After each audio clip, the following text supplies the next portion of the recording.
Sunday को हुआ था और कोविड के चलते इसका डेट एक्सटेंड कर दिया गया था। मेनली ये फर्स्ट वीक ऑफ मई में होता है। तुम्हारा एग्जाम तो बेटा मई में ही होगा, तुम्हारा एग्जाम होगा 2022 में। तो थोड़ा सा बेटा जान लो, 2 साल बचे, 2 साल भी नहीं बचे। तो ये हमेशा मई के आसपास में एग्जाम होता है, लेकिन कोविड के चलते ये एग्जाम ये शिफ्ट हो गया था सितंबर 13 2020 को। ठीक है। और जनरली एग्जाम जो होता है बेटा 11 से 2 के स्लॉट में होता है, 10 to 1 होते हैं, लेकिन ये इवनिंग रखा गया था, 2 to 5 रखा गया था कि बच्चे आसानी से सेंटर पर पहुंच सके। ठीक है। कुछ स्पेशल चीजें मैं बात करता हूं, ध्यान से देखना कि जो पेपर मालूम है कितने क्वेश्चन आते हैं, ये तो सभी को मालूम होगा। टोटल बेटा क्वेश्चंस कितने होते हैं, तो आंसर बेटा टोटल क्वेश्चन होते हैं 180।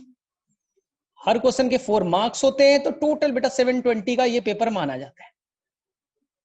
इसमें से 50% जो क्वेश्चंस होते हैं, 50% आउट ऑफ 180 क्वेश्चन, 50% जो क्वेश्चन है यानी 90 क्वेश्चन बायो के होते हैं। 90 into 4 it is the 360 from the bio. ठीक है। उसमें ये डिफ्रेंशिएट नहीं होता कि बॉटनी कौन है, जियोलॉजी कौन है, ये कहीं लिखा नहीं होता ना। ये अंडरस्टैंड अपने आप, जैसे आपकी एनसीईआरटी में बेटा बॉटनी जियोलॉजी अलग नहीं किया गया, तो बॉटनी और जियोलॉजी का सेक्शन अलग अलग नहीं होता। ठीक है। और फिजिक्स का सेक्शन अलग होता है, जिसमें 45 क्वेश्चन होते हैं, 45 into 4 यानी 180, एंड द केमिस्ट्री 45 into 4 180। तो टोटल हो गया बेटा आपके 720। ठीक है। तो आपको सबसे पहला तो आप यही इसमें स्टडी करते हो, सर कितने मार्क्स लाना पड़ेगा हमें कॉलेज में पहुंचने के लिए। सबसे इंपॉर्टेंट चीज तो यही है बच्चा, आपका इंक्वायरी यही होता है कि सर आउट ऑफ 720 मुझे कितने मार्क्स गेन करने पड़ेंगे कि मुझे एमबीबीएस नाम का पोस्ट मिल सके। एमबीबीएस ये सभी का सपना है बच्चा। हम लोग क्यों यहां पढ़ रहे हैं, आपके मम्मी पापा इतना पैसा क्यों खर्च कर रहे हैं।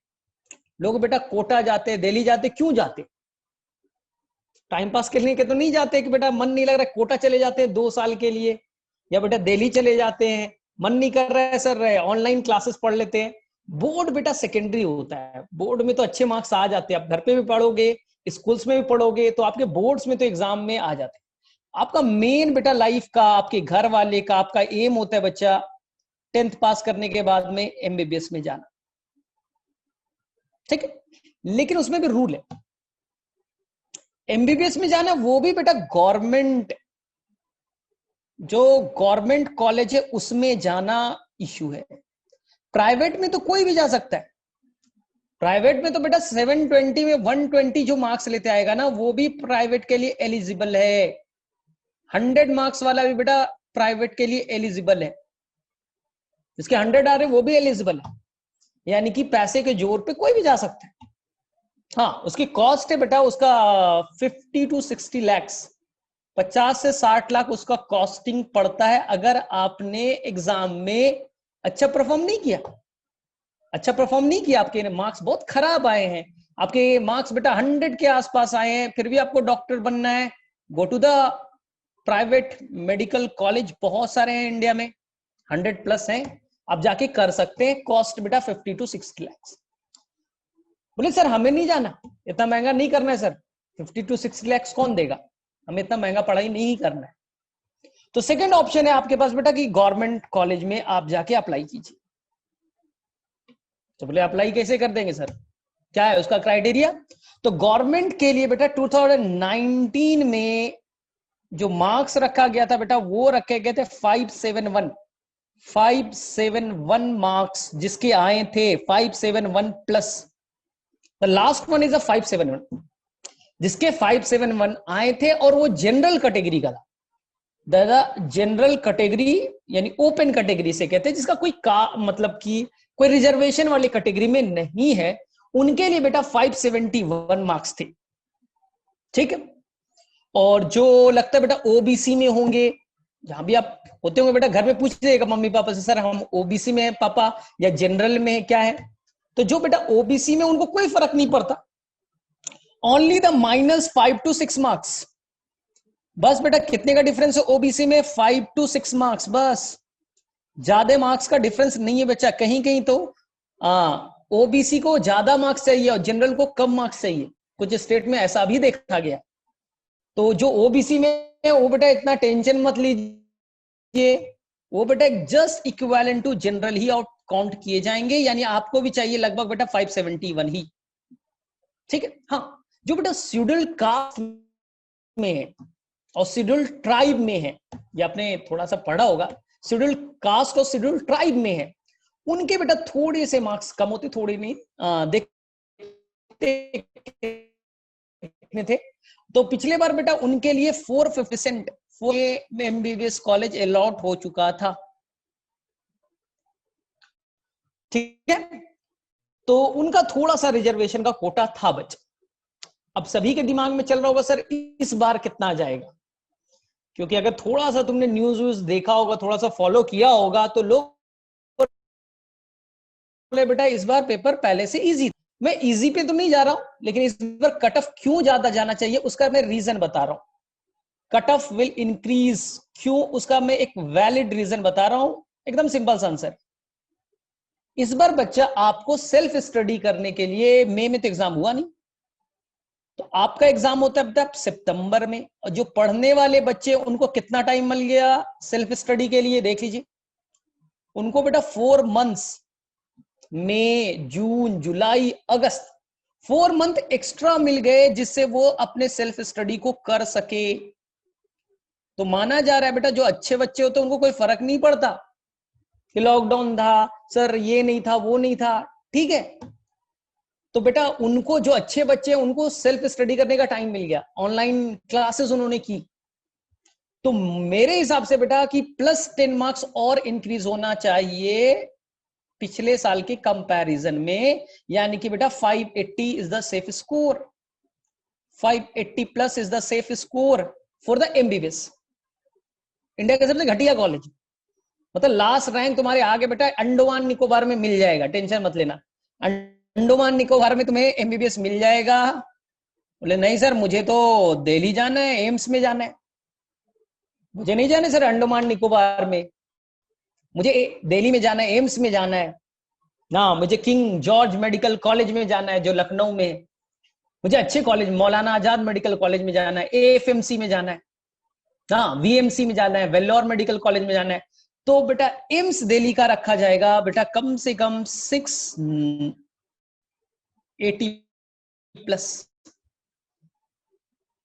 100 मार्क्स एक्स्ट्रा, तब आप बेटा दिल्ली एम्स के दरवाजे पे पहुंचेंगे। It is a Delhi AIIMS, तब बच्चा आप पहुंचेंगे 680, कितने में 720 में, यानी आपके पास ज्यादा स्कोप नहीं है, आपके पास बेटा ज्यादा स्कोप नहीं है, केवल बेटा 40 मार्क्स कम होने चाहिए, 40 मार्क्स बेटा कम होने चाहिए आउट ऑफ 726। लेकिन और थोड़े नीचे वाले कॉलेज बेटा 650 के बाद में आपको अच्छे कॉलेजेस मिलना स्टार्ट हो जाएंगे, जिसके बेटा 650 प्लस है, आपको बेटा अच्छे कॉलेज, दिल्ली के अच्छे कॉलेज, लखनऊ के एएमयू अच्छे कॉलेज मिलना स्टार्ट हो जाते हैं आपके बेटा 650 प्लस। हाँ तो ये कहानी है बच्चे लोग। और अब बोलेंगे सर क्वेश्चंस कहां से आते हैं, इतना मार्क्स लाना है सर, ज्यादा तो है नहीं सर, 720 में 680 लाना है, बहुत ज्यादा मार्क्स लाना है, कहां से लाएंगे। तो इसका सीधा सीधी बेटा इस साल का जो पेपर हुआ था, इस साल का नीट जो 2020 का पेपर हुआ है, अभी मेरे पास पेपर प्रेजेंट है, मैं डिस्कस करूंगा, टेंशन मत लीजिए। वो बेटा 90 out of 90 question, 90 out of 90 question is directly the coming from the NCERT. जो एनसीईआरटी के स्टेटमेंट है वो स्टेटमेंट बेटा आपका क्वेश्चन था, 90 आउट ऑफ 90। कुछ नहीं करना था, जिस बच्चे ने बहुत ही ध्यान से, ठीक है, केयरफुली बेटा आपने एनसीईआरटी को रीड किया होगा, 90 आउट ऑफ 90 क्वेश्चन वहीं से थे, ठीक है। लेकिन सर वहां तो थोड़ा पढ़ना बोरिंग लगता है सर, तो प्रैक्टिस करने के लिए मैंने पहले भी बोला था बेटा कि ये बुक तो आज जाके मिला लीजिएगा डॉक्टर ली से बेटा, 90 आउट ऑफ 90 क्वेश्चंस आ चुके डायरेक्टली बेटा, 90 आउट ऑफ 90 में मेरी गारंटी है। हाँ ठीक है, 90 आउट ऑफ 90 बच्चे लोग। हाँ अब ए वायरल दांगी कब हम लोग देंगे बेटा, 12th के पास करके देंगे, जब आपका 12th हो जाएगा, अपियरिंग में भी दे सकते हैं। तो 12th आपका कब हो जाता है, मार्च में हो जाता है, मई में आप उस साल फॉर्म अप्लाई कर दीजिएगा। अगले साल 2021 के दिसंबर में, अगले साल 2021 के दिसंबर में आपका फॉर्म आ जाएगा, आप अप्लाई कर दीजिएगा। 3 महीने के बाद में मार्च में आपका बोर्ड का पेपर हो जाएगा, और 2 महीने के बाद आपका मई में हो जाएगा बच्चा, मई में हो जाएगा आपका नीट का एग्जाम। तो सभी बच्चे आप लोग जो भी है अगले साल का नहीं दे सकते, ठीक है, 2021 का आप नहीं दे सकते, 2022 का दीजिएगा, जिसका फॉर्म दिसंबर में आ जाता है, ठीक है। अगले साल आप नहीं दे सकते, वो आपके सीनियर्स देंगे जो 12th में, ठीक है। अब आपको कैसे करना है, कैसे क्वेश्चंस होते हैं, तो मैंने एकदम सिंपल बोला बेटा, डायरेक्टली फ्रॉम द एनसीईआरटी। ये क्वेश्चन बेटा डायरेक्टली एनसीईआरटी से होता है। अब तुम्हें लगता होगा सर जो क्वालिफाई करता होगा वो तो बहुत ज्यादा मेहनती होंगे, बहुत पढ़ाई करने वाले होंगे, तो ऐसा नहीं बेटा। जो 650 अगर कूल माइंड से आप ध्यान पूर्वक टीचर के गाइडेंस में आप पढ़ते हैं, टीचर के बातों को समझते हैं, हाँ, उसे सीरियस वे में उसे अप्लाई करते हैं, तो बेटा कोई भी बच्चा 650 ला सकता है, कोई भी डिफिकल्ट नहीं है। तो मैं तुम्हें एक स्टोरी के फॉर्म में कहानी सुना रहा हूं, जो लाइव स्टोरी है, टेंशन मत लीजिए।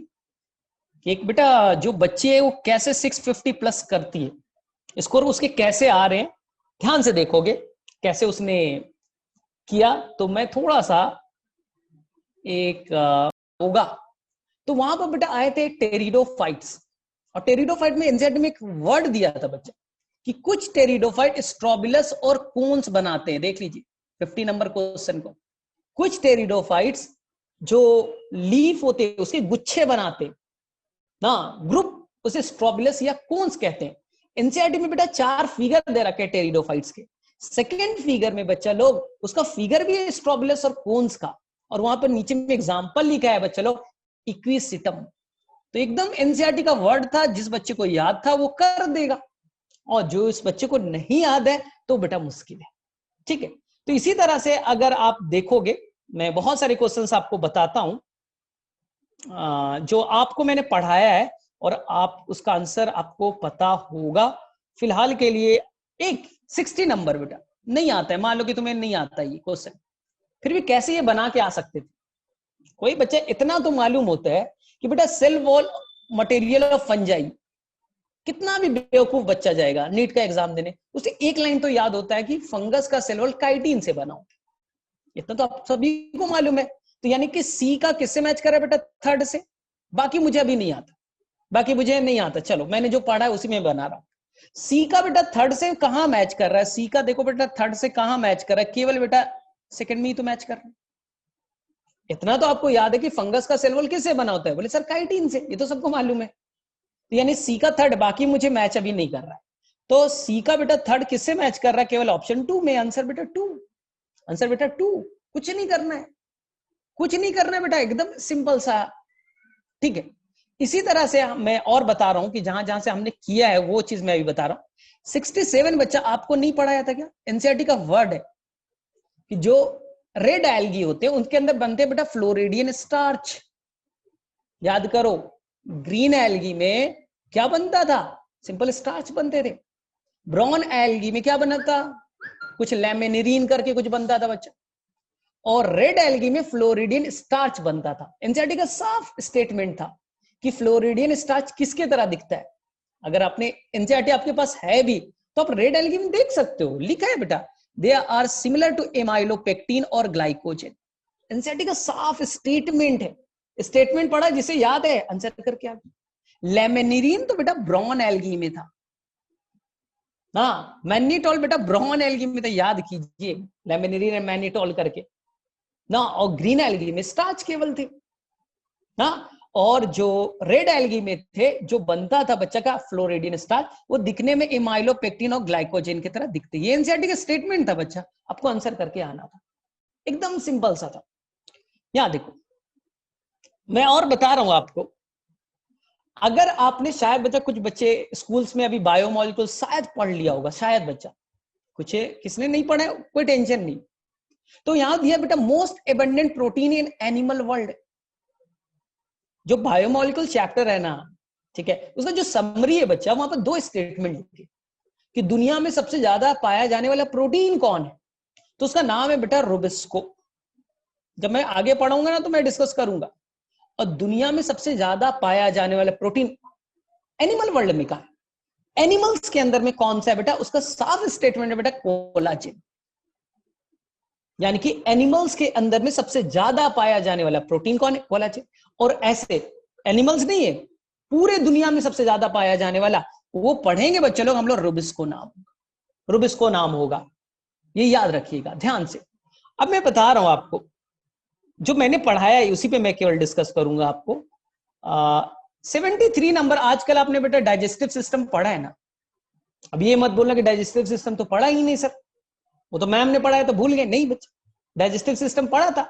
और वहां बेटा एक एंजाइम नहीं था, इंटेरोकाइनेस, अभी भी आपके एनसीईआरटी में इंटेरोकाइनेस क्या करता है, किसे किस में कन्वर्ट करता है, साफ है बच्चा, जो पेप्सिनोजेन होता है उसे पेप्सिन में कन्वर्ट करने के लिए, ट्रिप्सिनोजेन को बेटा ट्रिप्सिन में कन्वर्ट करने के लिए, पेप्सिनोजेन को तो HCl कन्वर्ट करता है पेप्सिन में, जो स्टोमक में होता है। जो बेटा स्मॉल ड्यूडेनम में, याद कीजिए बेटा, जो आता है ट्रिप्सिनोजेन, उसे कौन एक्टिवेट करता है, इंटेरोकाइनेस, और कन्वर्ट कर देता है बेटा ट्रिप्सिन में। याद कीजिए बच्चा, याद आ रहा है कुछ, डाइजेस्टिव सिस्टम में आपने पढ़ा है, तो मेरे से किसी बच्चे को कोई भी दिक्कत नहीं होना चाहिए, ऐसे क्वेश्चन बच्चा बन जाते, ठीक है। आपको नहीं आता, आपने पढ़ा नहीं था एनिमल किंगडम में बायोल्यूमिनेसेंस कौन होता है, जो रात में लाइट इमिट करता है, टीनोफोरा में पढ़ा होगा बच्चा, जो आपके एक फाइलम था टीनोफोरा, लाइट इमिट करने वाला, उसमें से ढूंढना था इसमें से कौन है बेटा, मैच करा दीजिए, मैच करा दीजिए। शायद मुझे तो लग रहा है टीनो प्लाना करके कुछ होगा, शायद उससे मैच कर रहा होगा, मैं तो जियोलॉजी नहीं पढ़ा था, लेकिन आपने बायोल्यूमिनेसेंस पढ़ा है बेटा, एनसीईआरटी में ब्लैक पॉइंट से था। बोले हाँ सर था तो, लेकिन मेरी गलती, मैंने पढ़ा नहीं। अब मैं वही दिखा रहा हूं कि क्वेश्चंस कितने आसान है। यहां देखो ध्यान से, मैं दिखा रहा हूं एक और बहुत ही सिंपल सा क्वेश्चन है, मैंने तुम्हें नहीं पढ़ा था 87, कौन सा एल्गी यूनिसेल्युलर होता है, याद करो। मैंने आपको कॉलोनियल, मैंने ये बोला था बेटा पिछले साल कॉलोनियल एल्गी आया, वॉल्वॉक्स वाला पूछा था। इस साल बेटा यूनिसेल्युलर एल्गी कौन से होते हैं, एनसीईआरटी का फर्स्ट लाइन है, फर्स्ट लाइन मिल जाएगा बेटा, क्लोरेला।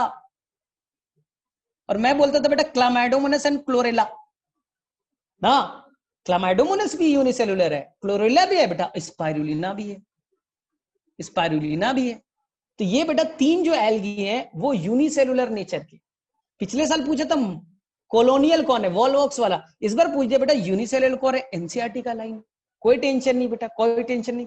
अब देखिए, अगर याद होगा बच्चा, मैंने आपको हाफ इंफीरियर ओवरी वगैरह बताया था, मैंने ये बोला था एनसीईआरटी में जो भी फैमिली है सबके अंदर बेटा सुपीरियर ओवरी है। कितनी बार आपको रटाया बेटा, सबके अंदर बेटा सुपीरियर ओवरी है, सभी बेटा हाइपोगाइनस है, याद कीजिए। एनसीईआरटी की सारी फैमिली बेटा क्या है, सुपीरियर ओवरी वाली। लेकिन आपको बोला था कि तीन ऐसे हैं बच्चा, तीन ऐसे हैं जिसका नाम था बेटा पीपीआर, पिच, प्लम एंड रोज। ये बेटा हाफ इंफीरियर है, याद कीजिए मेरा ट्रिक, पिच, प्लम एंड रोज, जिसके अंदर में बच्चा लोग कुछ बताया था हाफ इंफीरियर नेचर के। इसी तरह से बेटा तो हाफ इंफीरियर कौन है देखिए, नहीं भी याद है बेटा तो ब्रिंजल तो बेटा सोलेनेसी फैमिली है, superior ovary. Mustard Brassicaceae family है। पिच, प्लम एंड रोज बेटा देख लीजिएगा, एनसीईआरटी का लाइन एकदम लिखा है हाफ इंफीरियर में। और इंफीरियर ओवरी है बेटा तीन, GCR, guava, cucumber and ray floret of sunflower. ये भी क्वेश्चन है, अभी वेट कीजिए, ये भी क्वेश्चन है बेटा, हाफ इंफीरियर और इंफीरियर ओवरी कहां पाई जाएगी, तो बेटा guava, GCR, guava, cucumber and ray floret. अगर आपके पास एनसीईआरटी है देख ले, अगर आपके पास एनसीईआरटी होगी मैं तो लेके बैठता हूं बेटा। एनसीईआरटी कितना इंपॉर्टेंट आज समझ में आ रहा है कि एनसीईआरटी कितने इंपॉर्टेंट आपको डॉक्टर बनने के लिए, तो बता दो बेटा। पेज नंबर 73, पेज नंबर 73 पे देख लो, यही तो लाइन लिखा है ना एनसीईआरटी ने, पूछ दिया इन्होंने। तो मैं बोल रहा हूं बेटा एकदम एनसीईआरटी पढ़िए, एकदम लाइन बाय लाइन उससे क्वेश्चन आ रहा है, मैं बता रहा हूं। और आपसे मैंने जो डिस्कस किया था वो मैं बता रहा हूं, एक क्वेश्चन जो अभी बोला बेटा रे फ्लो रेट, क्या बोला था मैंने, GCR, गुआवा, कुकम्बर एंड रे फ्लो रेट ऑफ सनफ्लावर में, रे फ्लो रेट ऑफ सनफ्लावर में कैसा पाया जाएगा बेटा, तो पाया जाएगा इंफीरियर। तो आप देखिए बताइए रे फ्लो रेट में क्या होगा।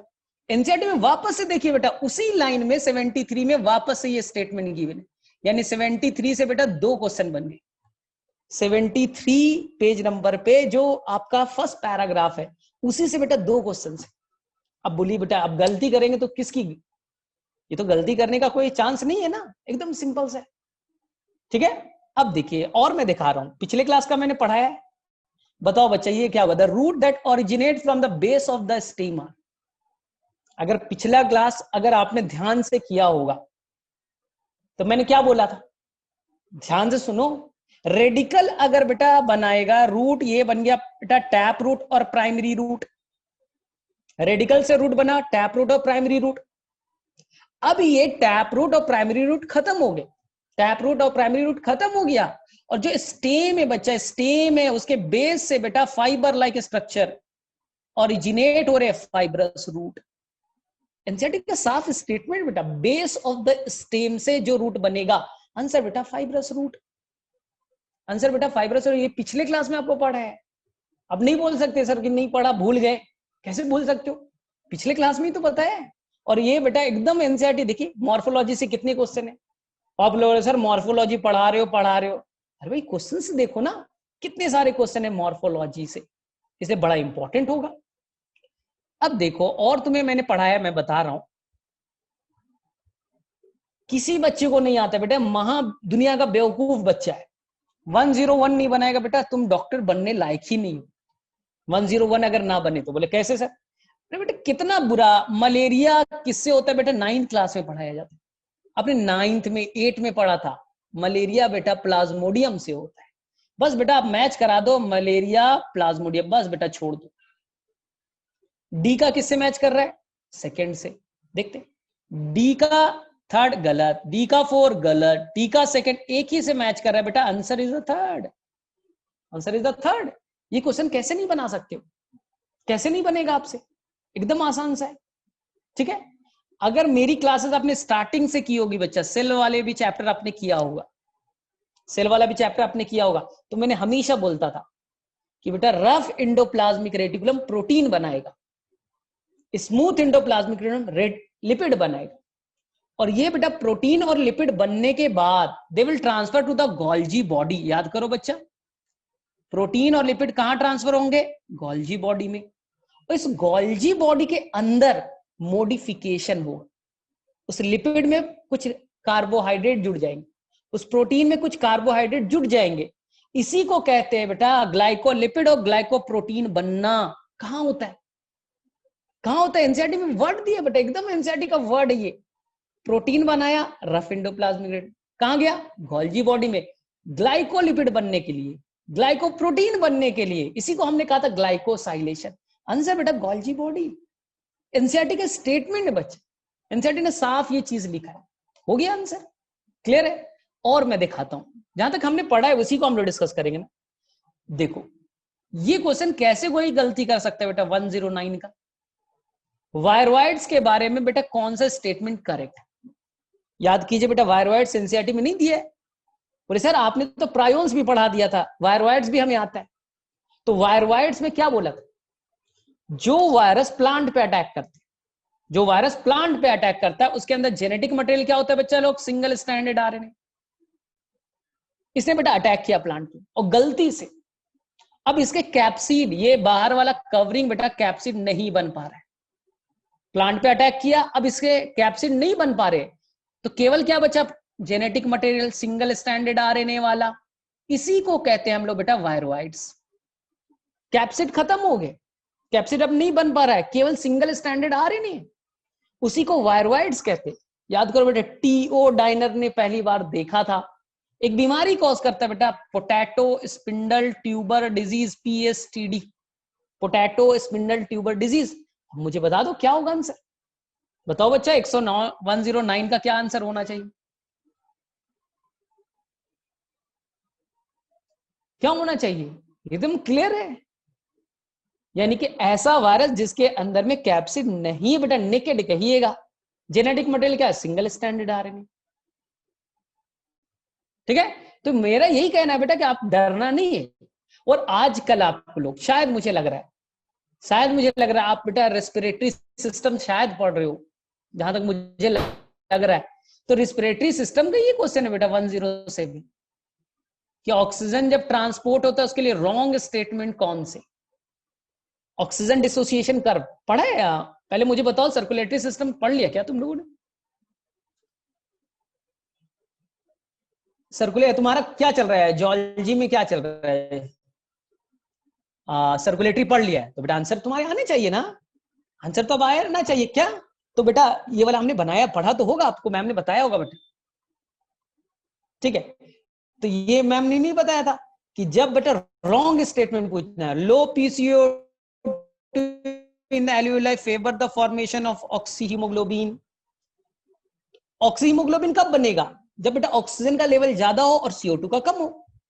Binding of oxygen with haemoglobin is mainly related to partial pressure of O2। Pressure पे ही तो डिपेंडेंट करता है। जो बेटा ऐसा ग्राफ आपने नहीं पढ़ा था, प्रेशर आप बढ़ा रहे हो, प्रेशर बढ़ा रहे हो, यहां पर बेटा डिसोसिएशन एसोसिएशन बढ़ रहा है। ठीक है, higher H plus concentration in alveoli favour the formation of oxyhaemoglobin. ये गलत है।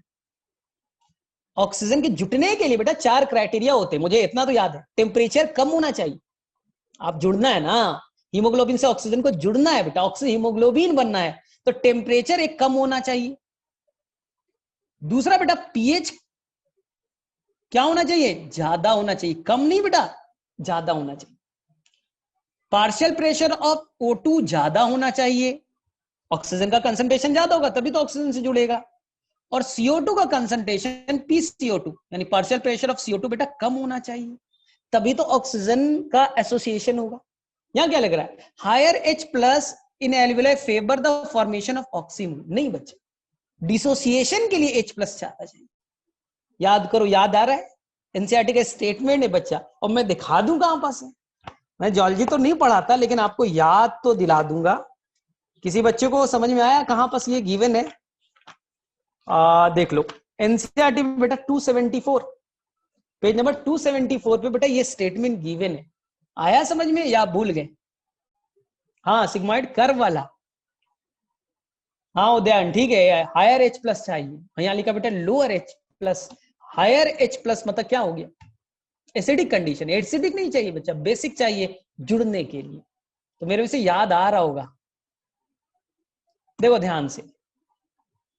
ठीक है, बट एकदम दुनिया में मुझे एक भी क्वेश्चन नहीं आता, फिर भी मैं 10113 बना के आऊंगा। ऐसे 12th का क्वेश्चन बेटा, 12th का क्वेश्चन है।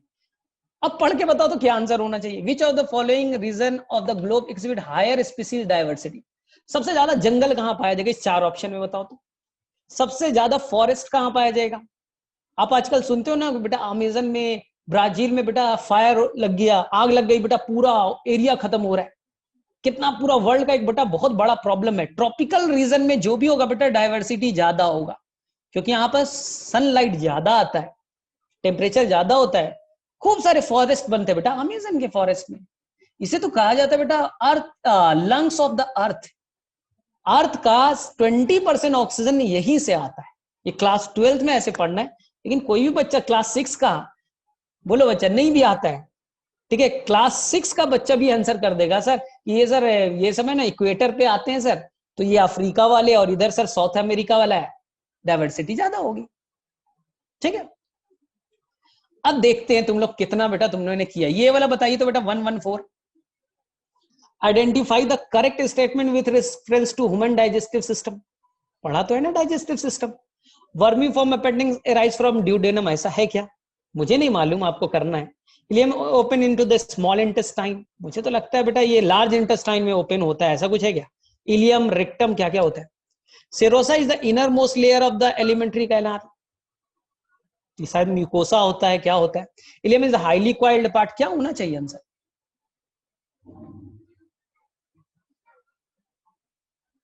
ठीक है, तो answer is the fourth, ilium is the highly coiled part. नहीं है तो बेटा आप एनसीईआरटी देख लो। ठीक है, ये हाईली क्वाइल्ड पार्ट यही है बच्चा। चलो ठीक है, और ये बाकी क्वेश्चन है बच्चा वो आपके क्लास अभी हमने पढ़ाया नहीं है एक्चुअली में। 129 आपने पढ़ा होगा शायद, 1 to 9 नंबर बेटा शायद आपने पढ़ा होगा। पढ़ा है तो बताइए answer. Goblet cell of alimentary canal are modified from, शायद बेटा अगर स्ट्रक्चरल ऑर्गेनाइजेशन वाला चैप्टर पढ़ा होगा तो शायद बेटा शायद हो जाए, नहीं तो कोई प्रॉब्लम नहीं। अगर पढ़ा होगा तो ठीक है। अच्छा कोई नहीं, इतना ये बेटा 10th में नहीं पढ़ा था क्या? ये बेटा दुनिया का महाबेवकूफ बच्चा नहीं बनाएगा 130 नंबर। बोले सर सेक्सुअली ट्रांसमिटेड डिजीज कौन से? देखो ध्यान से बेटा, मैं ऐसे बना, मुझे नहीं आता ये क्वेश्चन। बेटा मलेरिया तो नहीं हो सकता ना सेक्सुअल ट्रांसमिटेड डिजीज? क्या बेटा मलेरिया हो सकता है? बोले नहीं सर ये तो कैसे हो सकता है सर। मलेरिया यहां भी ऑप्शन है बेटा, मलेरिया यहां भी ऑप्शन है, तो 2 ऑप्शन तो कट हो गए। और बेटा इतना तो मालूम है कि कैंसर बेटा सेक्सुअल ट्रांसमिटेड डिजीज नहीं है, इतना तो मालूम है कैंसर सेक्सुअल ट्रांसमिटेड डिजीज नहीं है। तो बेटा 3 ऑप्शन कट हो गए, यानी बेटा second option is right, second is right. कौन सी बड़ी बात है? अगर नहीं भी आता बेटा थोड़ा सा खोपड़ी चलाओगे ना तो बन जाएंगे क्वेश्चन, बन जाएगा बच्चों। ठीक है, इसी तरह से देखते हैं। और ठीक है बेटा, तुमने अगर 10th क्लास में पढ़ा तो ये क्वेश्चन जरूर तुम्हें मिला होगा। याद करो बेटा, एक इकोसिस्टम जहां पर बेटा ग्रास है, घास, वो बेटा फर्स्ट ट्रॉफिक लेवल हो गया। उसे कौन खाएगा बेटा? रैबिट खाएगा, रैबिट खाएगा। रैबिट को कौन खाएगा? फिर उसे बेटा कोई और खाने वाला है। तो आपने क्या ऐसा नहीं पढ़ा था इकोसिस्टम में? Food web, food chain, first trophic level कौन होगा? सेकंड वल्चर बेटा, वो तो मरी हुई चीज को खाते हैं। वल्चर जो बेटा मर गया फिर उसे खाएगा, सबसे लास्ट में होगा, सबसे बेटा लास्ट में होगा वो। तो ऐसे क्वेश्चंस क्या आपसे नहीं बन सकते? ठीक है, तो ये देखिए आसानी से बेटा बन जाएगा। फर्स्ट ट्रॉफिक लेवल सबसे पहले बेटा कहां आएगा? सनलाइट से कहां आया? ग्रास के ऊपर में। तो first trophic level is the grass, C का 4। बस बेटा देख लीजिए सी का 4 एक ही में ऑप्शन मैच कर, सी का 4 बेटा एक ही में मैच कर रहा है। अब उस ग्रास को कौन खाएगा? बेटा 10th का क्वेश्चन है बच्चे लोग, ये 10th का क्वेश्चन है, टेंशन नहीं लिए। ठीक है, ये 10th का क्वेश्चन है। ठीक है, और जब कोई बच्चा भी पढ़ रहा होगा सेल डिवीजन अगर अपने क्लासेस में, अपने क्लासरूम में, तो वहां बेटा ये सब मिलेगा, एकदम एनसीईआरटी का वर्ड है बच्चे, एकदम एनसीईआरटी के वर्ड से। तो जो भी हम लोग क्वेश्चन देखा, एक तो बेटा एकदम फिक्स्ड है 45 क्वेश्चंस आपके लगभग बॉटनी वाले पोर्शन से आ रहे हैं, 45 बेटा जॉलजी वाले पोर्शन से आ रहे हैं। ठीक है, और एकदम बेटा एनसीईआरटी के वर्ड से तुमने जितना पढ़ा आसानी से बना लिया, जितना पढ़ा बेटा आसानी से सुनने, अरे बन गए। तो इसलिए डरना नहीं है, डरना बेटा नहीं है, आपके क्वेश्चन आसानी। देखो ये भी सेल डिवीजन का क्वेश्चन है, मैं पढ़ाऊंगा तो बताऊंगा सेल डिवीजन का क्वेश्चन। और ये तो शायद तुमने पढ़ा होगा शायद बच्चा, ये ऐसे 12th का है कि कुछ कन्वर्जेंट डाइवर्जेंट नहीं शायद पढ़ा है, तो कोई नहीं कोई नहीं कोई नहीं कोई नहीं बच्चे लोग। ठीक है, तो यही सब क्वेश्चन बेटा आसान से क्वेश्चन होते हैं, उसमें टेंशन लेने की बात नहीं होती है। हाँ, तो थोड़ा कॉन्फिडेंस रखिए, अपने ऊपर भरोसा रखिए, आपसे बनेगा। चलो ठीक है, तो किसे कैसे बेटा कहानी आज की समझ में आई? थोड़ा सा मैंने ज्ञान व्यान दिया कि बेटा क्या करना है, कैसे पढ़ाई करना है। तो एकदम सिंपल सा रूल है, मैं हमेशा बोला कि बेटा बहुत ही सिंपल सी कहानी है कि आपको क्या करना है, बस बेटा एनसीईआरटी को अच्छे से फॉलो करना है, read the NCERT properly, doctor लिसी क्वेश्चंस बनाना है। ज्यादा बेटा आपको नहीं करना है, उदयन को देखो कौन सा बुक में एमटीजी और क्या क्या वो पढ़ते रहता है, तो बेटा कोई एक्सपेरिमेंट नहीं चलेगा। एकदम एनसीईआरटी का वर्ड, कब बेटा ऑक्सीजन डिसोसिएशन कर्व किधर जाएगा, कब डिसोसिएशन होगा, कब एसोसिएशन होगा, एनसीईआरटी का वर्ड यहां दे रखा है, क्वेश्चंस बन गए। बायोलुमिनेसेंट कौन होता है? एनिमल किंगडम पढ़ा, बन गए। डाइजेस्टिव सिस्टम से 2 क्वेश्चन थे। तो ये अगर तुमने धीरे धीरे अच्छे से पढ़ाई की है तो क्वेश्चन तो बनेंगे बच्चा। चलो ठीक है, तो ये बच्चा थोड़ा सा समझ में आया। ठीक है, हाँ एकदम इजी होता है, मैंने कहा बोला कि टफ होता है, तुम लोग डरते हो हाँ कि क्वेश्चन पे बेटा टफ आते हैं। कैसे कर रहे हैं? अगर नहीं बेटा टफ आते हैं तो 87 कोई बच्चा कर रहा है, कैसे कर रहा है 87? आउट ऑफ 90 क्वेश्चंस, कोई टेंशन नहीं। ठीक है, चलो अब हम लोग अपने टॉपिक्स पे आ जाए फटाफट बच्चे लोग। आज हमें स्टेम पढ़ना था तो मैं फटाफट कराऊंगा, टेंशन मत लीजिए। 10 मिनट्स 20 मिनट्स में जितना भी हो सके हम लोग पढ़ाई करेंगे, टेंशन मत लीजिए बच्चे लोग। ठीक है, स्टेम होता क्या है, ध्यान से बेटा कहानी सुनना है और कहानी से क्वेश्चन आते हैं। तो बोले सर स्टेम होता क्या है, पहले ये बता दीजिए। तो पहला लाइन तो मैं सिंपल सा कहूंगा बच्चे लोग, स्टेम होता क्या है ये तो आपको हर बच्चे को आना चाहिए। जब मैंने आपको बताया था बेटा इम्ब्रियो की कहानी, तो इम्ब्रियो में मैंने ऐसा एक बेटा एक्सेस बनाया था जिसका नाम था इम्ब्रियोनल एक्सेस। बोले हाँ सर आप बताए तो थे सर, मटर चना वना में ऐसा दिखता है सर, ये 2 कॉटिलिडन थे, याद है सर, हम लोग भुलक्कड़ तो नहीं है, बोलते नहीं है सर। इस इम्ब्रियो के बेटा एक टिप पे यहां पास पाया गया था बच्चे लोग प्लीम्यूल, और यहां पास पाया गया था बेटा रेडिकल। तो ये रेडिकल बच्चा रूट बनाएगा, रेडिकल से क्या बनेगा बेटा, रूट। तो जो रूट रेडिकल से बनेगा उसे मैंने बोला था टैप रूट, उसे क्या बोला था बेटा, टैप रूट। और ऐसा रूट जो रेडिकल के अलावा कहीं और से बन जाए, स्टेम से बन जाए, लीफ से बन जाए, फ्लावर से, कहीं से बने बेटा, कहीं से बने, रेडिकल नहीं होना चाहिए। नाम बेटा एडवेंटिशियस रूट, नाम था क्या बेटा, एडवेंटिशियस रूट। ठीक, अब ये बेटा प्लीम्यूल क्या करेगा, प्लीम्यूल बेटा जमीन से ऊपर जाएगा और ये बनाएगा बेटा शूट। क्या बनाएगा बेटा, शूट। बोले सर शूट होता क्या, पहले ये एक्सप्लेन कर दो। जमीन से ऊपर वाला पार्ट को शूट कहते हैं, एकदम सिंपल। जमीन से ऊपर जो भी दिख रहा है, आम का पेड़ देखा है, जमीन के ऊपर जो भी बेटा शूट है, तो शूट में बेटा स्टेम होगा, उस शूट में बेटा आपके लीफ होंगे, उस शूट में बेटा आपके फ्रूट होंगे, उस शूट में बेटा आपका क्या होगा, फ्लावर होगा। Everything above the ground is called shoot. जो कौन बना रहा है, प्लीम्यूल। इस शूट का ही पार्ट ना स्टेम है। शूट का मेन पार्ट कौन है बेटा, ये क्या है, ये मेन क्या मैंने बनाया। बोले सर आपने मेन स्टेम बनाया। तो स्टेम कौन बनाता है, अगर क्वेश्चन आया स्टेम कौन बनाता है, बोले सर स्टेम शूट का पार्ट है और शूट सर प्लीम्यूल बनाता है। क्लियर बच्चा, पहला लाइन एनसीईआरटी का क्लियर हो गया। लेकिन आप बोलोगे सर हम रूट और स्टेम को पहचानेंगे कैसे सर, अगर मेरे पास में रूट भी कोई लाकर रख दिया है और स्टेम भी लाकर रख दिया है तो बड़ा कंफ्यूजन हो सकता है। याद रखना बेटा स्टेम को पहचानने का बस एक ही तरीका है, स्टेम को पहचानने का एक ही तरीका है, क्योंकि स्टेम डिवाइडेड होगा नोड एंड इंटरनोड में, नोड एंड इंटरनोड में वो डिवाइडेड होगा। बोले मतलब सर समझ में नहीं आया।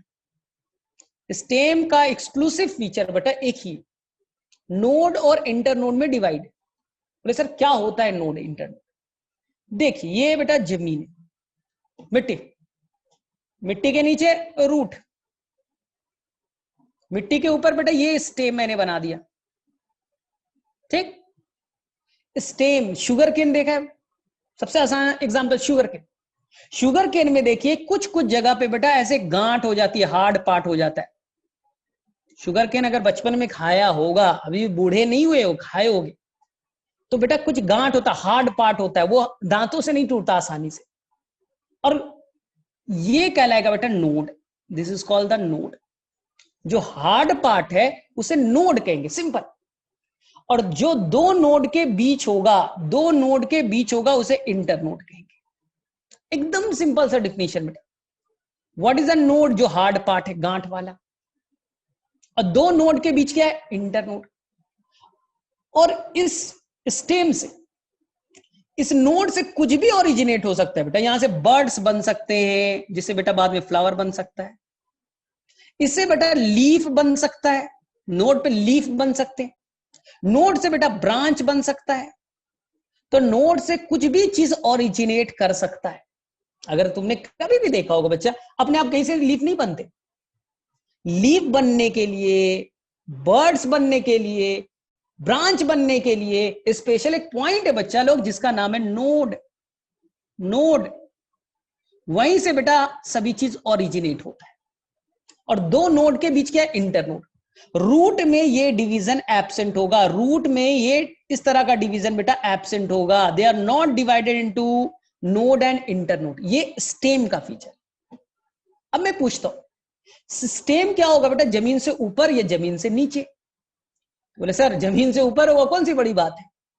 लेकिन कुछ स्टेम, ध्यान से बेटा, कुछ स्टेम जमीन के नीचे ग्रो करते, जरूरी नहीं बेटा स्टेम आपको लगता है कि जमीन के ऊपर रहता है, अच्छी बात है, मैं भी मानता हूं। लेकिन स्टेम तीन तरह के, कुछ स्टेम है, देखिए ये जमीन से ऊपर तो है लेकिन उनके मॉडिफिकेशन बेटा नीचे आ गए और यहां पर अंडरग्राउंड स्टेम बन गया। आलू खाया ना, आलू बेटा जमीन से ऊपर नहीं होता, जमीन से ऊपर नहीं होते बेटा, वो अंडरग्राउंड स्टेम।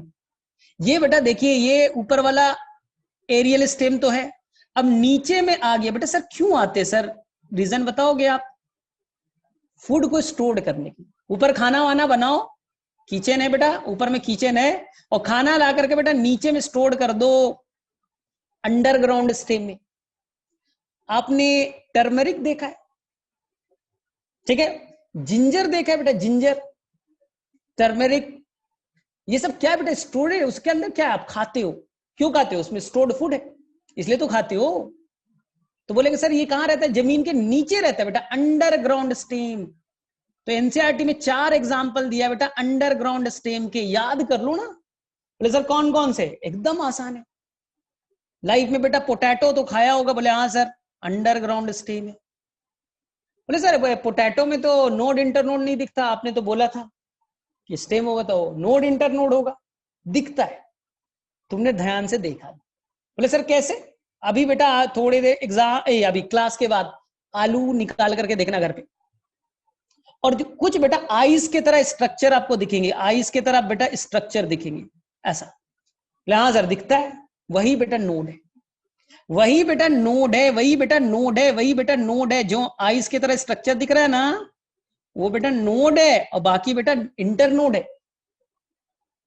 रुको 1 मिनट, अभी इसे बेटा कुछ दिन के लिए रख दो घर पे, बेटा किचन से निकालो, अपने स्टडी टेबल पे रख दो, थोड़ा बेटा एंजॉय करना चाहिए, पढ़ाई को सीखना चाहिए। बोले हाँ सर ठीक है। फिर कुछ दिनों के बाद में बेटा इस नोड के ऊपर में, नोड है, नोड से कुछ ओरिजिनेट कर सकते हैं, तो यहां से बेटा कुछ बर्ड्स निकलेंगे, याद करो बेटा बर्ड्स निकलेंगे।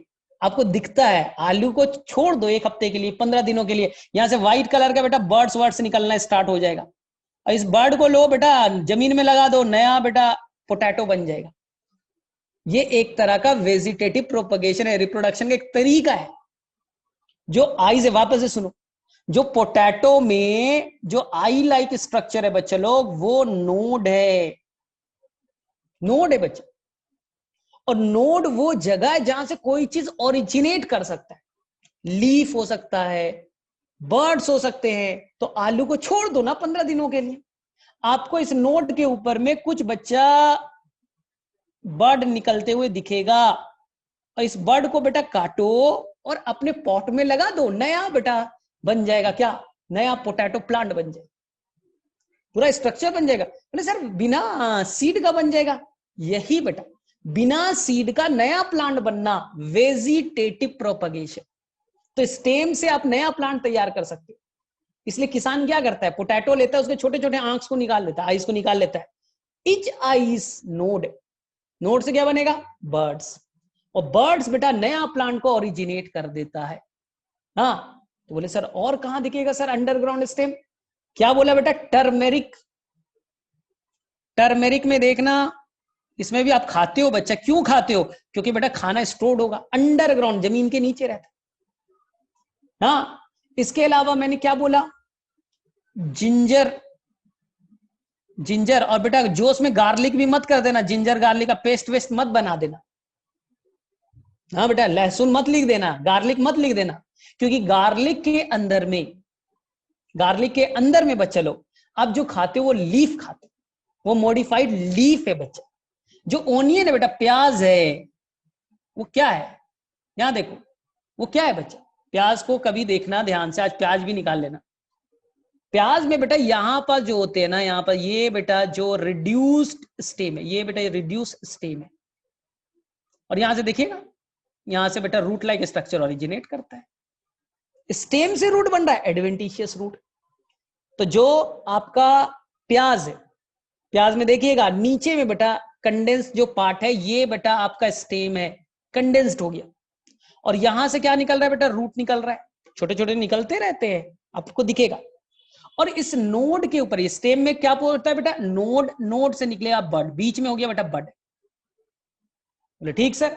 और चारों तरफ से बेटा ये लीफ हो गए, यही लीफ तो आप खाते हो बेटा, फ्लेशी लीफ, जिसके अंदर स्टोर्ड फूड मटेरियल है। और बीच वाला व्हाइट वाला दिखता है थोड़ा सा हार्ड वाला, ये बेटा बड है, ये बच्चा लोग बड है। तो चले बड कहां से आ गया sir, stem, stem divided into node and internode, सब पिचक गए ना, कंडेंस्ड। इसी नोड पे क्या निकला, बर्ड्स, और बर्ड्स को चारों तरफ से प्रोटेक्ट करके लीफ, इसी लीफ को तुम खाते हो। तो एकदम बेटा आपको ओनियन में गलती से मत कर देना कि स्टेम खाते हैं। और सेम कहानी है बेटा गार्लिक में, सेम कहानी बेटा गार्लिक में, जो आप खाते हो ना, ईच पार्ट गार्लिक का, लहसुन का, वो बेटा लीफ है। और बीच में आपको ऐसा दिखता होगा, ऐसा आपको दिखता हो, कल बेटा लेके आना लहसुन तो मैं दिखाऊंगा, गार्लिक लेकर के आना तो अब मैं दिखाऊंगा। तो याद रखना अंडरग्राउंड स्टेम, जहां पर आप फूड खाने की कोशिश करते हो, पोटैटो, टर्मेरिक, जिंजर। एक बेटा लिखा होगा जमीन कंड, एनसीईआरटी अगर तुम देखोगे ना, जमीन कंड खाया होगा बेटा, आपको दिखता भी होगा, मार्केट में आपने खरीदा उरीदा भी होगा, जमीन कंड। ये भी खाने को स्टोर करने का काम करता है। एक और नाम है बेटा कोलोकेसिया, कोलोकेसिया। तो ये चार बेटा आप याद कर लीजिए, चार पांच जो भी है, ये अंडरग्राउंड स्टेम है, ये जमीन के नीचे रहते हैं। और काम क्या बेटा, ऊपर खाना बनेगा, स्टोर करके रखेंगे, स्टोर करके रखेंगे। हमें दिखता है, हम लोग घर पे लाते हैं बच्चों। तो प्याज से डिफरेंस मत कीजिएगा, प्याज में हम लोग क्या खाते हैं, लीफ खाते हैं। बोले ठीक है सर, इतना तो समझ में आ गया। चलो हम सेकेंड पार्ट को देखते हैं। सेकेंड पार्ट में देखते हैं क्या है, रिकॉल टेस्ट तुम लोगों ने ठीक है वो किया होगा। मेरा बेटा आज का काम है स्टेम पढ़ाना। तो स्टेम में मैंने क्या बोला, they are divided into the node. देख लो बच्चे लोग, node, node and the internode, this is the internode, this is the node. और नोड से बेटा जो मन में आए वो ओरिजिनेट करा दीजिए, नोड से तुम्हारी मर्जी बेटा, जो ओरिजिनेट कराना है कराइए। लीफ, लीफ करा दो। बर्ड्स देख लो बेटा, बर्ड्स कहां से निकला बेटा, एक्सेस से, ये लीफ, ये स्टेम, नोड। हाँ, इस एक्सेस से क्या निकला, बर्ड निकला। ऐसे बर्ड को हम लोग कहते हैं एक्सिलरी बर्ड। देखो ना, एक्सेस से निकल रहा है ना। अगर टर्मिनल पोजीशन से निकला तो टर्मिनल बर्ड है। ये स्टेम, ये लीफ, बीच में क्या, एंगल, एंगल का नाम एक्सिल, एंगल का नाम एक्सिल। और इस एक्सिल पे होगा बर्ड, तो एक्सिलरी बर्ड। ठीक हो गया। और एकदम टॉप पे होगा, टर्मिनल पे होगा, तो टर्मिनल बर्ड। तो जो नोड है वो कुछ भी ओरिजिनेट कर सकता है, ये चीज याद रखिएगा। बोले ठीक है सर। अब मॉडिफिकेशन, इसी चीज के बारे में बताया ना। पोटैटो में आप देखते हो बच्चा, potato is a therefore the underground steam. देखो बेटा ये क्या है, बर्ड से। कहां से आया, अरे सर जानते हो कहां से आया, सर मुझे मालूम है। नीचे में सर नोड है, जिसका आप आई कहते हो, वो नोड है। और नोड क्या करेगा, बर्ड्स। और यही बर्ड से बेटा टूट करके नया पोटैटो बनने के लिए तैयार है। देखो क्या लिखा है, नोड्स कंटेनिंग बर्ड्स। ठीक है बेटा, एकदम सिंपल सा है, कोई भी डिफिकल्टी नहीं है। तो मैंने क्या बोला, जमीन के नीचे स्टेम क्यों रहेगा, बोले सर स्टोरेज करेगा खाना को। एग्जाम्पल याद रख लीजिएगा बच्चे लोग, पोटैटो, जिंजर, कोलोकेशिया खाया है बच्चा, आप सभी ने खाया, मैंने भी खाया है, टेंशन मत लीजिए। आपके भाषा में कुछ और कहते होंगे, मेरे घर में कुछ और नाम होगा, हम सभी ने खाया। और ये बेटा आपका टर्मेरिक। तो चार एग्जाम्पल आपको याद रखना। अंडरग्राउंड स्टेम काम क्या है, स्टोरेज का है। बोले ठीक है सर, और क्या करता है स्टेम।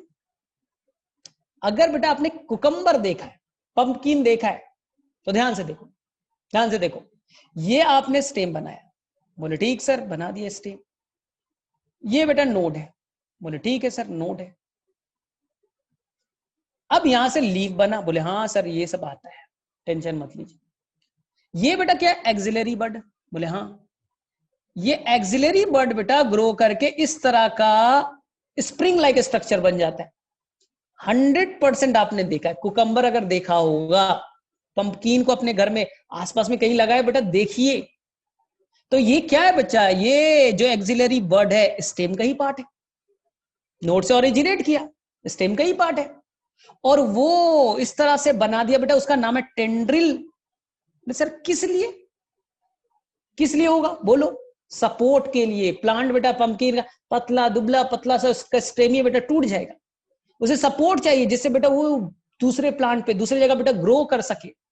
तो यहां पास एक्सिलरी बर्ड मॉडिफाई हो गया टेंड्रिल में फॉर द सपोर्ट। एग्जाम्पल केवल याद रखिएगा। तो मैंने बोला बेटा पंपकिन में दिखता है, कुकम्बर में दिखता है, और बेटा ग्रेप वाइन्स यानी कि अंगूर, ग्रेप वाइन मतलब अंगूर, और वाटरमिलन में आपको दिखता होगा। तो वाटरमिलन तो फील्ड में होता है तो हमने देख नहीं पाते, लेकिन बेटा वहां पास जो स्टेम होता है वो मॉडिफाई हो जाता है टेंड्रिल में सपोर्ट के। अगर आपने नींबू का प्लांट देखा होगा, यहां सर देखा है नींबू का प्लांट, उसमें बेटा कांटे होते। सर ये कांटा को क्या कहते हैं? इसका नाम बेटा थॉर्न होता है। स्पाइन मत कह दीजिएगा, गलती मत कीजिएगा, स्पाइन और थॉर्न में डिफरेंस है। जो कैक्टस आप देखते हैं ना, वहां स्पाइन्स होता है। लीफ जब बेटा कांटों में कन्वर्ट होगा, लीफ जब कांटों में कन्वर्ट होगा स्पाइन्स कहलाएगा, ठीक है। लेकिन जब बेटा स्टेम कांटों में कन्वर्ट हो रहा है, देखिए स्टेम है, नोड एक्सिलरी बर्ड ग्रो किया और बेटा वो कांटों में कन्वर्ट हो गया, क्या नाम होगा बेटा? थॉर्न। थॉर्न उसे कहेंगे। कहां पाया जाएगा बस याद रखिएगा बेटा, नींबू वाले में, सिट्रस प्लांट में एंड बोगेनवेलिया। अरे सर क्यों? क्योंकि एनिमल्स खाए नहीं, ग्रेजिंग एनिमल्स बेटा इसे खाना चाहता है, खा ही नहीं पाएगा, कांटेदार है। तो याद रखिएगा, जब बच्चा मैं कैक्टस पढ़ाऊंगा, अभी मैं सेकेंड वाला कैक्टस बताऊंगा, तो कैक्टस में भी बेटा कांटे होते, उसकी कहानी भी मैं सिखाई देता हूं, देख लो। कैक्टस में भी बेटा कांटे होते। कहानी क्या है? क्योंकि बच्चा ये कहां ग्रो करता है? जहां पानी की कमी है। जहां पानी नहीं है वहां बेटा कैक्टस वैक्टस, ओपुंशिया देखो बेटा, मरुस्थल में कहां है बेटा? डेजर्ट प्लांट है। यूफोरबिया, कहानी को सुनो पहले। यहां बेटा पानी की कमी है, पानी नहीं है, और लीफ बेटा पानी सारा रिलीज कर देता है, ट्रांसपिरेशन, सारा पानी लिया मिट्टी से, सारा पानी रिलीज कर दिया। प्लांट बोलेगा मर जाएगा, पानी लेता है और सारा पानी रिलीज कर देता है। डेजर्ट में पानी आता है क्या? ड्राई जगह है, तो बोले क्या करेगा? ऐसा करो, लीफ, सब लीफ अपना नेचर छोड़ो और छोटे छोटे कांटों में कन्वर्ट हो जाओ। सारे लीफ बेटा कांटों में कन्वर्ट हो जाओ, स्पाइन्स। लीफ किस में कन्वर्ट हो गया? स्पाइन्स में, कांटों में। तो बोले सर फोटोसिंथेसिस कौन करेगा? सब तो कांटा बन गया, तो फोटोसिंथेसिस कौन करेगा? स्टेम को बोला गया बेटा तुम फ्लेशी बनो, तुम बेटा ग्रीन कलर का बनो, फ्लेशी बनिए, और ये फ्लेशी स्टेम बेटा फोटोसिंथेसिस करेगा। तो देखिए स्टेम अपने आप को मॉडिफाई कर रहा है फ्लेशी पार्ट में, फोटोसिंथेसिस करने के लिए फ्लैट बॉडी बना लिया, और जो आपका लीफ है वो बेटा कांटों में कन्वर्ट हो गया, स्पाइन्स में कन्वर्ट हो चुका है। कहां देखेगा बेटा? कैक्टस, ओपोन्शिया में, यूफोरबिया में, मेरे पास भी, ठीक है। यहां पास है बेटा, अभी टूट गया, अभी धीरे धीरे ये ग्रो कर रहा है, धीरे धीरे ये ग्रो कर रहा है। तो यही प्लांट जो आपका बना हुआ है यहां पास आपको दिखेगा। तो आपको स्टेम के 3 मॉडिफिकेशन याद रखने। बोले सर कौन? सपोर्ट, टेंड्रिल बनाएगा, एक्सिलरी बर्ड टेंड्रिल बनाया सपोर्ट के लिए, कहां? पंपकिन, कुकम्बर में, अंगूर में दिखेगा, ग्रेप वाइन्स। थॉर्न, तो जो एक्सिलरी बर्ड है, यहां देखो ध्यान से, जो बच्चा आपका एक्सिलरी बर्ड है, ये एक्सिलरी बर्ड, ये नोड, नोड, नोड से क्या निकला? Axillary bud. ये एक्सिलरी बर्ड बेटा ग्रो करते गया, ग्रो करते गया, और देखिए यही बेटा कांटों में कन्वर्ट हो गया, उसे कहते हैं बेटा थॉर्न। ग्रेजिंग एनिमल से, जो एनिमल्स खाते ही नहीं, उनसे बचाने के लिए, कहां example? Citrus plant and bougainvillea. तो तीनों एग्जांपल आप ध्यान से करिएगा, इसमें कंफ्यूज मत हो जाइएगा। यहां बेटा जो कांटा है इसे स्पाइन्स कहेंगे, यहां लीफ बेटा कांटों में कन्वर्ट हुआ है, और यहां बेटा स्टेम, नोड का पार्ट ही है, एक्सिलरी बर्ड स्टेम का ही तो पार्ट है। तो यहाँ स्टेम मॉडिफाइड हुआ है कांटों में, तो नाम बेटा थॉर्न। स्पाइंस बेटा कट के ये हटाइए, लोग कंफ्यूज हो जाते हैं, तो याद रखिएगा। चलो ठीक है, चलो यहीं तक हम लोग आज छोड़ देते हैं, कोई टेंशन मत लीजिएगा। लेकिन याद रखना है बच्चा, मेन काम क्या है स्टेम का? तो बोले सर मेन काम क्या होगा? प्लांट को मजबूती देना, हार्डनेस देना। प्लांट इरेक्ट स्ट्रक्चर है तो हार्डनेस देगा, और उसी से सर फूड वुड माइग्रेट करेगा, जाइलम फ्लोएम फूड वुड ले जाएगा। तो ये स्टेम का मेन काम है। लेकिन ये जरूरत पड़ा तो खाना भी स्टोर करेगा, जैसे रूट करता था। तो रूट करता था फूड को स्टोर करने में, कैरेट में। याद कीजिए बच्चे लोग, मैंने बताया था बहुत सारे एग्जांपल। यहाँ स्टेम कर रहा है। चलो ठीक है, तो आज हम लोग यहीं तक छोड़ते हैं। अगले क्लास में इसको आगे में डिटेल से हम लोग कंटिन्यू करेंगे, क्योंकि ये बहुत डिटेल से आपको पढ़ाना पड़ेगा। चलो ठीक है, तो कितना टाइम कितना हो गया? ठीक है, आजकल टाइम बेटा ठंड का टाइम आ रहा है ना, तो टाइम थोड़ा ये हो गया। तो चलो हम लोग नेक्स्ट क्लास में वापस से मिलते हैं। तो स्टेम आप पढ़ लीजिएगा, स्टेम एनसीईआरटी से थोड़ा सा पढ़िएगा बेटा, बहुत ही आसान सा है, एक पेज का तो है ही। ठीक है, ए वायरस सर बिना नोड वाले आलू नहीं ग्रो करेगा क्या? बेटा दुनिया में जो भी आलू है उसमें नोड होते हैं, उसमें आइज लाइक स्ट्रक्चर होता है। ऐसा आलू दिखा देना मुझे जिसमें उसमें छोटे छोटे डॉट लाइक नोड्स नहीं होते। यही नोड बर्ड्स बनाएगा, इसी बर्ड से नए आलू का फॉर्मेशन होता है। कभी बेटा किसान से पूछो कि आप नया पोटैटो प्लांट कैसे बनाते हो, कोई सीड वीड नहीं होता। कभी सुनना बेटा पोटैटो का क्या सीड होता है? नहीं होता है।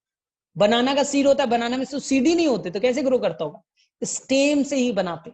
वेजिटेटिव प्रोपेगेशन यही कहलाता है।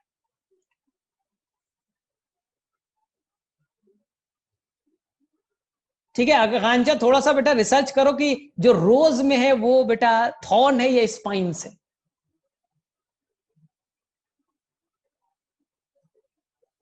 ठीक है, अच्छा वो पोटैटो को, अरे भाई तो पोटैटो को ही दबा दो तो नया पोटैटो बन जाएगा। पोटैटो के अंदर नोड होगा, नोड से बर्ड बनेगा, और बर्ड से नया प्लांट बन जाएगा, खत्म कहानी।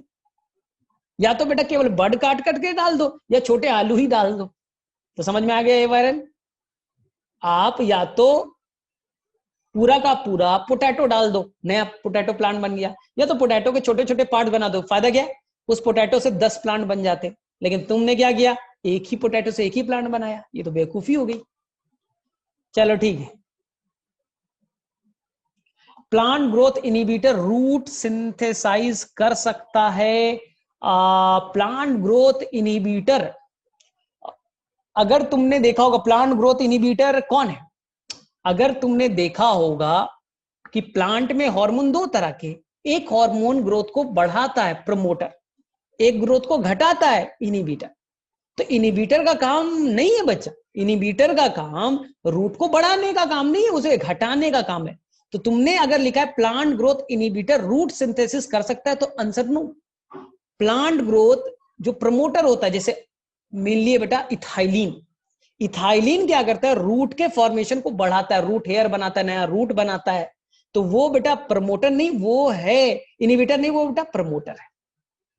ठीक है नुमान? चलो ठीक है, तो कल हम लोग मिलते हैं, नेक्स्ट क्लास में मिलते हैं। तो हम लोग स्टेम के साथ साथ लीफ भी कन्वर्ट कर लेंगे। लेकिन आपका बेटा जाकर के काम है, आज स्टेम पढ़ लीजिएगा। और रूट का मैं कुछ क्वेश्चन पूछ लूं क्या? देखते कितना तुम लोगों ने पढ़ा है। 1 मिनट, चलो थोड़ा सा बताओ तो यार, क्या होगा इसके answer? Secondary and tertiary root are characteristic to, याद कीजिए। पहले बनेगा रेडिकल से primary root, branch secondary root, उससे ब्रांच टर्शियरी रूट। जहां टैप रूट सिस्टम बनेगा वो किसका फीचर है? टैप रूट सिस्टम किसका फीचर है? यानी सेकेंडरी टर्शियरी रूट कहां बनते थे? टैप रूट सिस्टम में। तो टैप रूट कहां बनते थे? मोनोकॉट और डाइकॉट। तो आंसर क्या होना चाहिए बेटा? वीट मोनोकॉट है, मेज मोनोकॉट है। ठीक है, ये मोनोकॉट है। आंसर बेटा none of the above. Prop root is present in the, आपको बताया था प्रॉप और stilt root. S for stilt, S for sugar cane. और प्रॉप रूट बेटा बैनियन ट्री में पाया जाता है, याद करो, ऐसे कुछ बताया था मैंने। यहां से इस तरह से पिलर की तरह रूट निकलता था सपोर्ट के लिए। Which of the following cell give rise to root hair? अगर तुमने पढ़ा होगा रूट का, जब मैंने फिगर बनाया होगा, तो एक था मेरिस्मेटिक जोन, एक है जोन ऑफ इलोंगेशन, और एक था जोन ऑफ मैचुरेशन, जहां से आपके निकलते थे root hair. Modification of root of gases exchange, ऐसा रूट बताइए जो बेटा जमीन से ऊपर आ जाता है रिस्पिरेशन करने के लिए। आपको मैंने बहुत अच्छे से बताया था, ऐसा रूट जो जमीन से ऊपर आ जाता था, उसके ब्रांच ऊपर आ गए for the exchange of gases, उसके अंदर पोर्स बनते थे जिसे वो एक्सचेंज कर सकता था। ये बेटा सुंदरी प्लांट राइजोफोरा में पाया जाता था ना। ये ऐसे रूट को कहते हैं निमैटोफोर। ठीक है, which of following zone undergo rapid cell division.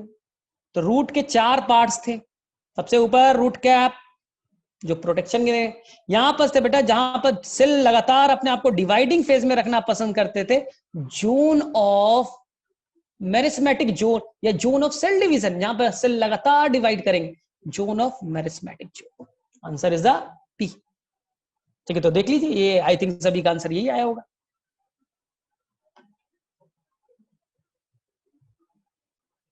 ठीक है, तो चलो अगले क्लास में हम लोग मिलते हैं, तो फिर आगे कंटिन्यू करें।